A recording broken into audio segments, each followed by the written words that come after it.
गुजरते वक्त के साथ लोगों के मिजाज में भी अजीब व गरीब तब्दीली देखी जा रही है।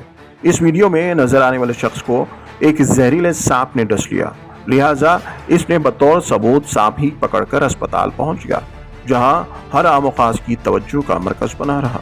काफी देर तक अस्पताल में यूं ही ड्रामा चलता रहा और लोगों ने अपने अपने फोन में इस वाक़े को रिकॉर्ड कर सोशल मीडिया पर वायरल कर दिया। दरअसल ये वाक़या रियासत बिहार के भागलपुर का है, जहां प्रकाश मंडल नामी शख्स को एक जहरीले सांप ने डस लिया और इस शख्स ने फौरी तिब्बी इमदाद हासिल करने के लिए गले में सांप डाले अस्पताल पहुंच गया।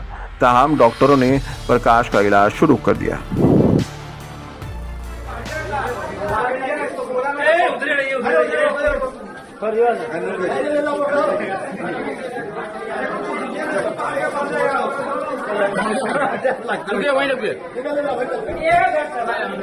कहाँ इसका आती